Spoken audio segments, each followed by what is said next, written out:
Welcome to the deep dive. Today we're tackling something absolutely fundamental in our increasingly digital lives, keeping organizations secure. Yeah, through robust cybersecurity practices. We've got some great stuff to unpack. We're focusing on three interconnected pillars, really essential for any strong defense. Exactly. We'll be diving into penetration testing. That's uh, proactively finding weaknesses. Okay. Then we'll look at social engineering countermeasures, which hmm is all about, protecting against the human side of things. Human manipulation, right? And finally, incident response. Mm. What you actually do when, despite everything, something goes wrong. Like a layered defense. That's a great way to put it. A layered defense, each part crucial. Okay, so our goal today is to really get to the core of each of these, pull out the key insights, the practical takeaways, things you can use to better grasp the landscape and, well, be prepared. Mm-hmm. Let's kick things off with penetration testing. What's the real value proposition there? Well, in essence, penetration testing or pen testing, it's about thinking like an attacker, identifying security vulnerabilities in your systems, your applications, before a malicious actor does. So it's proactive, not waiting for the breach. Exactly. It's a security assessment that goes, way beyond just automated scanning. Right, like a cybersecurity stress test. What are the main reasons, then, an organization would do this? Finding flaws is obvious, but anything else? Oh, absolutely. Beyond just identifying and fixing weaknesses to improve your overall security posture, which is key. Mm-hmm. Pen testing often helps organizations meet various regulatory compliance requirements, PCI DSS, things like that. Oh, compliance, right. And it just provides that level of assurance that your security controls are actually working. Now, our sources use this example, a small e-commerce web application. When talking about planning the scope, how do you even start defining that? Where do you begin? That's a great point. It needs careful planning. For that e-commerce site example, Yeah. you'd first identify the critical systems, probably the web server itself, the database holding customer data, product info. The payment stuff. Definitely the payment portal. Those are your targets. Then you define the type of testing. Okay. The example mentions black box testing. That simulates an external attacker, someone with no inside knowledge. Which is pretty common, I guess. Very common. And you also set the rules of engagement. Things like when testing happens. Like not during peak business hours. Exactly. Avoid impacting actual customers. You agree on a how and when. That makes total sense. You don't want the test itself to cause an outage. So what are they actually trying to find? What counts as a win for the pen testers? Well, success is usually about identifying those high-risk vulnerabilities, things that could really cause damage. Like what specifically? In the e-commerce example, SQL injection is a big one. That's where an attacker can potentially mess with your database queries, maybe steal data Yikes. or manipulate it. And cross-site scripting, XSS, that's another major target, injecting malicious scripts into web pages that other users see. Okay, finding those would definitely prove the value of the test. Absolutely. Critical flaws like those. So when these testers are actually doing the work, what kind of tools are they using? What's in the digital toolkit? A couple of essentials always come up. First, Nmap. Nmap. Think of it like surveying the digital landscape. It's a network scanner. Great for that initial reconnaissance. What does it tell them? It helps identify active hosts, what ports are open on those systems, what services might be running. Like, is the web server listening on port 80 or 443? Are there other unexpected services? It maps out the entry points. Okay, gives them the lay of the land. What else? For web applications specifically, Burp Suite is kind of the standard. Burp Suite.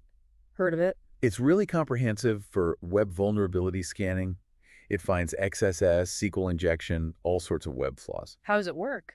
Well, one really powerful thing it does is act as a proxy. It sits between the tester's browser and the web server. Intercepting traffic. Exactly. It intercepts the HTTP requests and responses, lets the tester inspect them, even manipulate them, see how the application reacts to weird inputs. It allows for really deep analysis. Okay, so they run the tests, use these tools, find things. How does this all get communicated back usefully? It can't just be a list of problems. No, absolutely not. That's where the penetration test report comes in. It's critical. Right. It's a structured document, details everything. The goals, what was tested, how, what was found, and importantly, what to do about it. Needs to be clear, I imagine, especially for non-technical folks. Yes. That's why a good report usually starts with an executive summary. A concise overview for management, just the key takeaway. Get the big picture first. What else is in there? After the summary, you'll have the scope and methodology, exactly what was in scope, what wasn't, and the approach taken. Then the core, the findings. Each vulnerability detailed, categorized by severity high, medium, low, usually. Based on potential impact. Right, impact and likelihood. The risk level section often expands on that, but maybe the most important part is the recommendations. The how to fix it part. Exactly. Clear, actionable steps, like apply this patch, or implement input validation here to stop SQL injection. It needs to be practical advice. So it's a roadmap for remediation. Pretty much.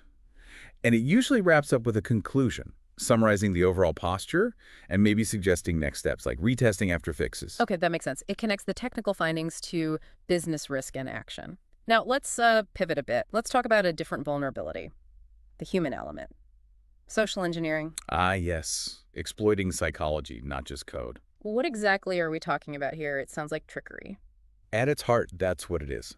Social engineering is the art of manipulating people, getting them to give up access, information, or even physical entry they shouldn't. So it bypasses technical defenses by targeting people. Precisely. It preys on human tendencies, trust, curiosity, helpfulness, sometimes fear. What are some common ways this happens? What should, people look out for? Phishing is probably the #1 method. Still incredibly common. Those fake emails. Fake emails, yeah. Or text messages, social media messages. They impersonate banks, IT departments, colleagues, whatever works. Trying to get logins or get you to click something bad. Exactly. Steal credentials, install malware. Then there's baiting. Baiting. Like leaving an infected USB drive labeled Salaries Q4 in the parking lot. Curiosity gets the better of someone. Wow, people still fall for that. Surprisingly, yes. Oh. Or offering tempting free software downloads online that are actually malicious. It feels like technology alone can't really stop this stuff. It's about people. You're absolutely right. Tech helps, but education and awareness are the primary defense here. Security awareness training for employees. Definitely. Yeah. And it needs to be effective, not just a boring click-through presentation once a year. What makes it effective? It has to teach people how to spot red flags in emails, weird sender addresses, urgent requests for sensitive info, grammatical errors, suspicious links or attachments. Emphasizing the importance of things like multi-factor authentication, MFA, is also vital. That adds a huge layer of protection, even if credentials are stolen. Another barrier for the attacker. Right. And crucially, fostering a culture where employees feel safe and encouraged to report anything suspicious, even if it turns out to be nothing. Better safe than sorry. Report first. Absolutely. Early reporting can stop an attack in its tracks. Now, I've heard the term OSINT, open source intelligence, used with social engineering. How does that fit in? Attackers using public info. Yeah, OSINT is basically intelligence gathered from publicly available sources. And it's, well, kind of scary how much is out there. Like what kind of sources? Social media is a goldmine for attackers. LinkedIn tells them job titles, reporting structures, connections. Facebook might reveal personal interests, upcoming vacations. Stuff they can use to make their phishing emails more convincing. Exactly. Highly targeted spear phishing. They might reference a real project, a colleague's name, a recent conference you attended. Makes it seem much more legit. Public databases, too. Company websites listing executives, news articles about company deals, professional directories. All useful for reconnaissance. An attacker might craft an email pretending to be the CEO, referencing something they found on the company's own website. That personalization makes it really tough to spot. So what does a good, comprehensive plan to fight back against social engineering look like? It's definitely multi-layered. You need regular, engaging training covering different tactics, phishing, vishing. Phishing, voice phishing. Yeah, phone-based scams, and pretexting, where they create a whole scenario or identity. Training is key. Okay. Then you need clear, enforced security policies, rules about data sharing, strong passwords, using company email properly. Setting expectations. Right. Technical solutions help too, of course. Good email filters, security gateways to block known malicious sites or attachments. The tech safety net. And then practice. Conducting simulated phishing campaigns. Sending fake phishing emails to your own staff. Yeah, realistic but harmless ones. See who clicks. It's not about naming and shaming. It's about identifying who needs more training and measuring the overall awareness level. Learning by doing, almost. Kind of.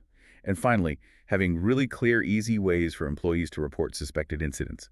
A simple button in Outlook, a dedicated email address or hotline. Make it frictionless. It sounds like building a security-aware culture is the goal. That's exactly it. Everyone plays a part. Okay, let's move to our third pillar, incident response. So prevention failed, an attack got through. Now what? This is where your incident response or IR plan kicks in. If you don't have one, you're already behind. It's the emergency playbook. Precisely. A structured approach to manage the aftermath of a security breach, minimize damage, and get back to normal quickly. It generally follows 6 key phases. 6 phases. What's first? Preparation. This is everything you do before an incident happens. Developing policies, assigning roles, getting the right tools, training the response team. You have to be ready. Makes sense. Be prepared. Then, Identification. Recognizing that an incident has actually occurred. This could come from monitoring alerts, antivirus detection, maybe a user report like we just discussed. spotting the fire. Right. Once it's identified, you move to containment. This is critical. Stop the bleeding. Limit the scope. Prevent the incident from spreading further. How do you do that? Isolate affected systems from the network. Block malicious IP addresses, things like that. Keep the damage contained. Okay, stop the spread. What's next? Eradication. Getting rid of the root cause. Removing the malware, patching the vulnerability that was exploited, kicking the attacker out. Clean up the mess. Essentially, yes. After eradication comes recovery. Restoring affected systems and data back to normal operation. Get things working again. Usually involves restoring from clean backups, rebuilding systems, verifying everything is okay. And the last phase. Lessons learned. Hugely important, but sometimes skipped when everyone's just relieved it's over. The post-mortem. Exactly. A thorough review. What happened? How did we respond? What went well? What didn't? How can we prevent this specific thing from happening again? Feed that back into the preparation phase. Closing the loop. Continuous improvement. That's the idea. It makes you stronger for next time. Can you walk us through maybe a quick example, like, say, ransomware? Sure, ransomware is a good one. Preparation. You've got regular tested backups, and staff are trained not to click weird links. Okay. Identification. A user reports their files are encrypted, ransom note appears, or maybe monitoring detects the encryption activity. The alarm bell's ringing. Containment. Immediately disconnect the infected machine from the network. Maybe even segment that part of the network if possible. Stop it spreading. Isolate it. Eradication. Identify the specific ransomware strain, use security tools to remove it from the affected system, ensure it's gone. Right. Recovery. Wipe the affected systems and restore the encrypted files from your known good recent backups. Verify data integrity. Avoiding paying the ransom because you have backups. Ideally, yes. That's why backups are so critical. Then, lessons learned. How did it get in? Phishing email, unpatched server, review firewall logs, email filters, update policies, training, or technical controls based on the findings. That really makes the process concrete. Now, I know there are different frameworks or models for this. Our material mentions NIST and SANS. Are they very different? They're both highly respected frameworks, but they have slightly different points of emphasis. NIST, the National Institute of Standards and Technology, particularly in their special publication 861, Okay. they put a very strong emphasis on that preparation phase. Really detailed planning, documentation, proactive measures, building a robust foundation. Preparation is key for NIST. What about SANS? The SANS Institute model, also covering all the phases, tends to prioritize maybe speed and efficiency and containment and eradication once an incident is identified. Get the fire out fast. So NIST is heavy on prep. SANS emphasizes rapid response. That's a reasonable simplification. Yeah. It's not that one ignores the other's focus, but the primary emphasis differs slightly. Many organizations blend aspects of both. So different flavors, but the core ingredients are similar. Is there a sort of general methodology most IR efforts follow, regardless of the specific model? Oh, definitely. The core steps are pretty universal. Identification. Using your tools, antivirus, IDS, SAM systems, user reports to detect the incident. Detect. Containment. Isolating systems, blocking traffic, preventing further damage. Contain. Eradication. Removing the threat malware, attacker accounts, patching the vulnerability. Eradicate. Recovery. Restoring from backups, verifying systems, getting back online safely. Recover. And lessons learned. Documenting everything, analyzing the response, updating plans and defenses. Learn. Detect, contain, eradicate, recover, learn. That's a good summary of the flow. It needs to be a cycle. It really underscores the need for a plan that's not just written down, but practiced and adaptable. So bringing this all together, it's really clear how penetration testing, social engineering defenses, and incident response are not separate silos. Not at all. They're completely interconnected. Vital parts of a holistic cybersecurity strategy. The proactive stuff like pen testing and training against social engineering hopefully reduces the chances of needing the incident response plan. Exactly.